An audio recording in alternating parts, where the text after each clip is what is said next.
everyone. My name is Olga Demidova. Wudglas is my creative pseudonym. I'm an artist and illustrator from Russia, and today I'm going to answer these beautiful questions that Wudglas Art sent to me.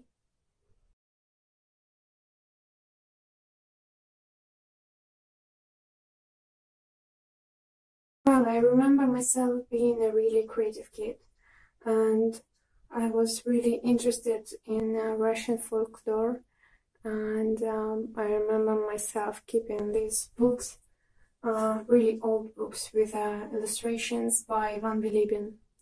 And these are so amazing and beautiful illustrations. And in the same time, I remember how my brother used to read these books and used to draw something that he imagined in his head, and I felt really jealous that he can show in something that he had in his mind. So yeah, I really was inspired by Ivan Bilibin and my brother.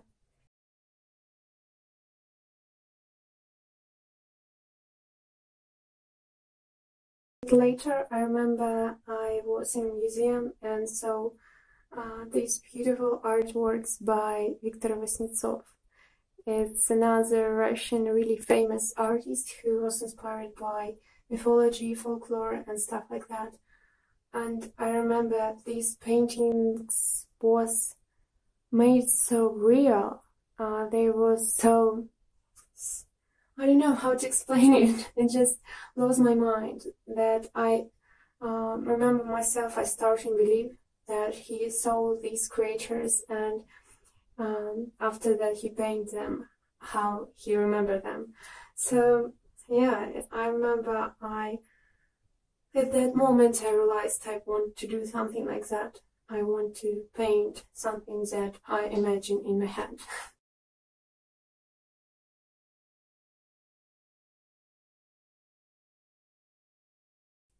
Well, the main inspiration for me is nature and folklore, probably books mostly, of course, and I often go into the forest to just trying to feel this nature and just keep it inside me, so I could go home and make some drawings, paint a little bit by feeling this magical energy inside me. It might sound silly, but it's true.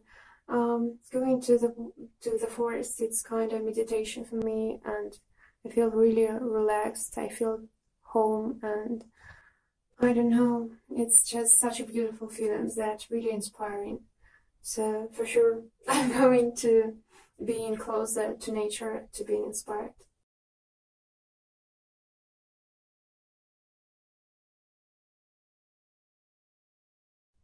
First of all, thank you so much for your kind words. It's really nice. Well, it might be silly, but I have education as an art teacher, classical art teacher, and teacher of art history.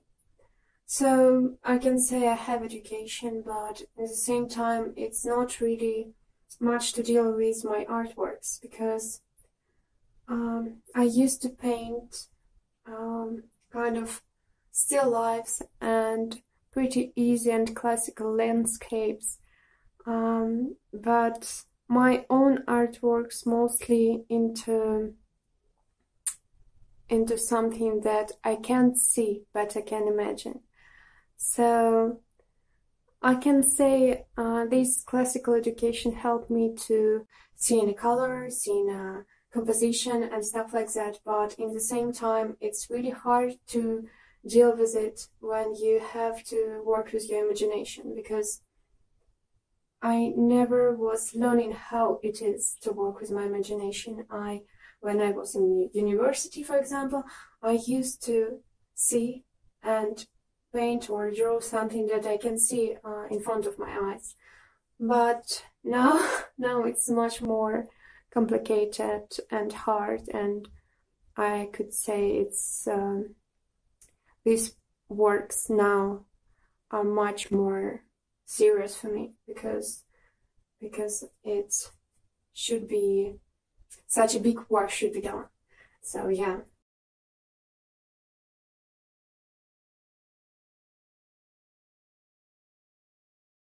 So at first it always starts with an image in my head. When I had an idea, I'm starting to drawing it into a little sketch, just using a paper and a little pencil. After that, I usually search something. For example, if I going to paint a character, I need to find a specific face, for example. I'm trying to search it online.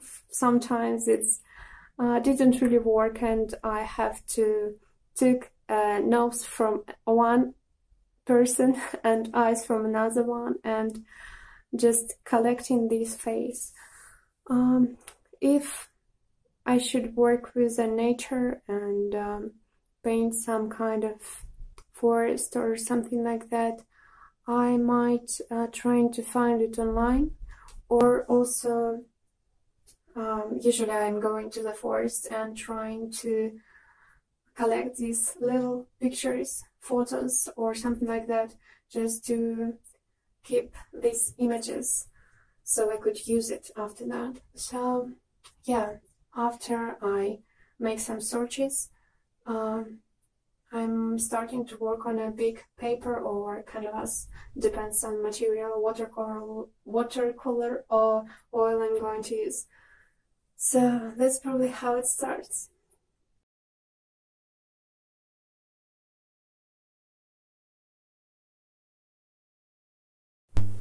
Yeah, I used to create different kinds of artworks, but they are for different goals. For example, these kind of live images are just keeping me learning new things, keeping me learning new materials and seeing the color and stuff like that differently. So it's just helping me to not forget about reality, because I really want to show some kind of reality into a fantasy images, so people could believe it's real. And the fantasy images, I might say it's the most pleasant work for me. It's something that I want to create all my life, probably, because it's a part of me. These live images are not for my soul, they're for learning and knowing new stuff. But these fantasy images I create are mostly for me into showing what I have inside me. Yeah, probably this is the most difficult part of my work, because I really want to show people how I feel inside, what I see inside me, and I want them to believe in it. So these fantasy paintings should be realistic. I mean, they should look real, and that's the most difficult part of my works, to be honest, to showing fantasy as reality. So yeah, it's difficult, but it's worth it. Well, I always really open to try new things into art materials and tools, because it's really interesting to see how different colors, different paints might looks like on a different paper. So yeah, I'm always trying to try something new, basically. But the things that I used to use is probably watercolors. Sorry, they look like that. It's in a metal box. They looks ugly, but it's a wonderful watercolors. They made by a Russian brand, White Knights, Russian brand from St. Petersburg. I will leave a little picture how they actually looks like without this this metal thing. So yeah, I used to use them. Also, I use really wonderful pencils from a Czech Republic by Munknorr brand, and I really enjoy using 100% cotton paper made by Arches, if I remember it right. So yeah, it's probably what I use the most. I also used to paint with oil paintings, and they they look really ugly. I'm sorry, because they are old and I used to use them for so long. So you can see my tubes of oil painting, but I found the most the newest one. So it's a masterclass oil paintings.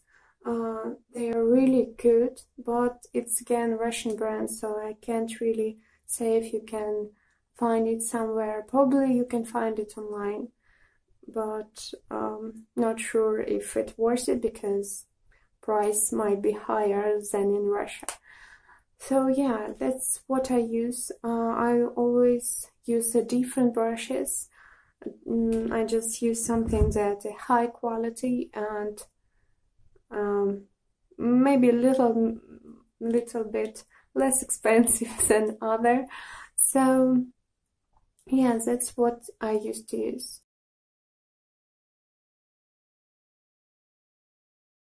Well, yeah, it's really a big part of my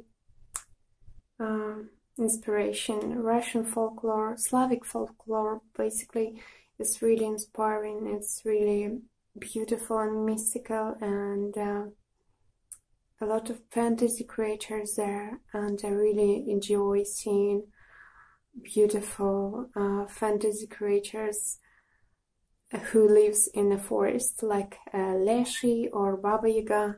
I always liked to paint them, and I have a few different drawings and paintings, and I'm working on some new paintings with them. I don't know, it's just like an obsession with these forest creations. I just love them. And probably one of the most interesting and beautiful fairy tale is Maria Marievna. It sounds really Russian, I believe. I will write it down here. So it's really beautiful tale and mystical and really interesting. And there is a Baba Yaga. So I really enjoy this one.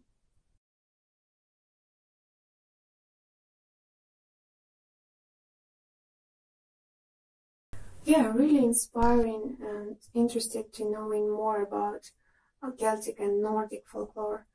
Well, I can't really say I practice anything, but I definitely do feel a big connection with mythology. And it's such a weird feeling. When I came to the forest, I see myself being there all my life. And I feel like I can hear some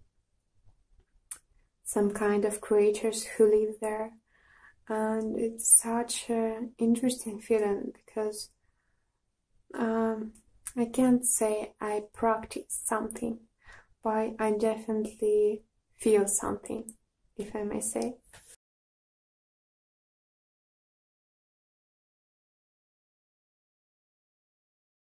Oh, I have plenty of them. Well, first of them is probably my brother, because he is a great artist. His artworks are amazing, and they also really close to mythology and stories, and really interesting by composition and other things, and color, for example. So he's definitely my favorite artist. But if we will talk about another artist, it's probably Arthur Rackham, who is just amazing illustrator, and I'm trying to just look at his artworks also as learning something, so I could took something from his artworks to mine, just a little bit. Another one is Ivan Bilibin. I mentioned him before. His artworks also really inspiring and really beautiful. And one more is probably Ivan Shishkin. It's Russian artist who was paint mostly beautiful landscapes, and he's just amazing. I can't tell anything else about him. So yeah, this is basically the most beloved. And about music, well, it's a Varduna, of course. I love Varduna. We all do, I believe. Another band is it's just amazing band. It's a Tenhi. You should listen to it. If you never listen to it, you should. Believe me, it's really beautiful. It's kind of mystical, melancholic, pagan music that make you feel so calm and so peaceful. I don't know, it's really beautiful one. There is also a lot of kind of music that I enjoy, like prog rock, post rock, and things like that, but I probably shouldn't mention it here.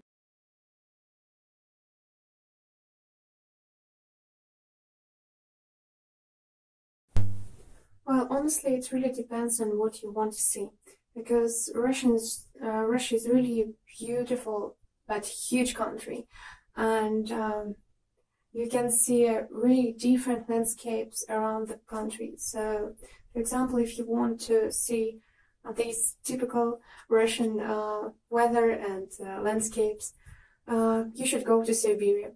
So you might see a lot of snow, a lot of beautiful forests, no people around, and really beautiful landscapes and nature and animals.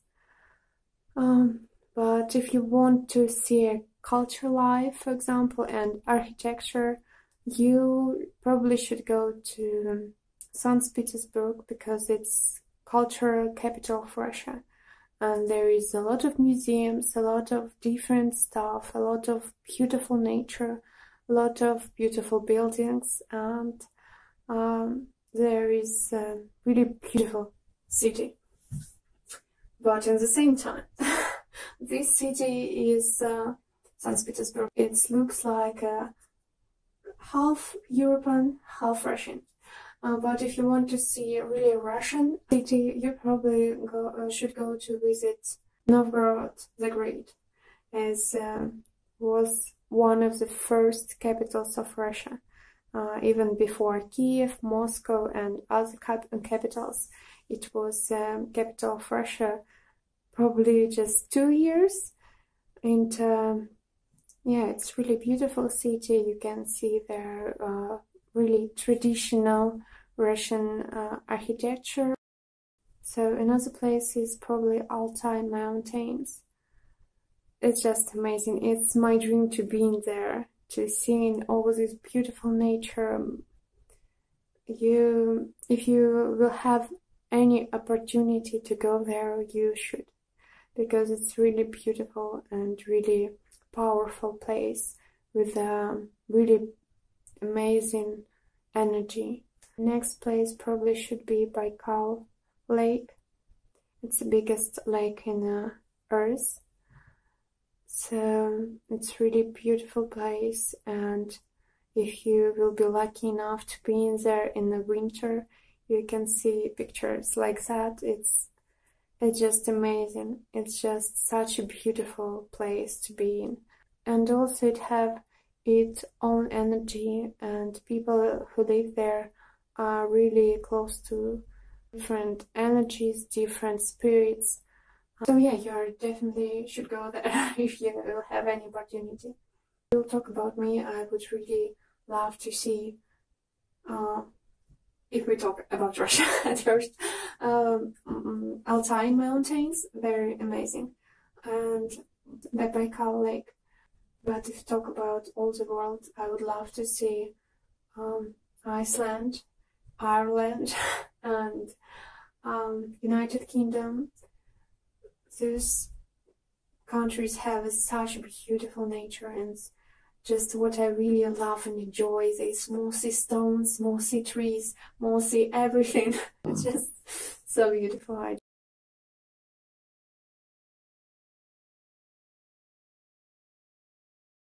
I would love to work on books covers and on illustrations inside it, but at the same time I really want to work on a big paintings.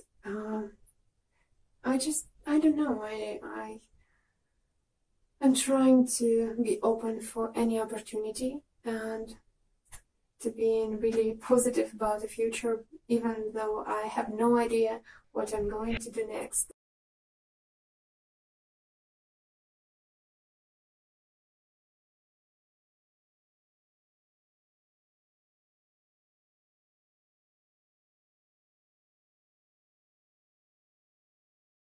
Thank you so much to Ravenscraft Arts for giving me this wonderful opportunity. I'm really glad.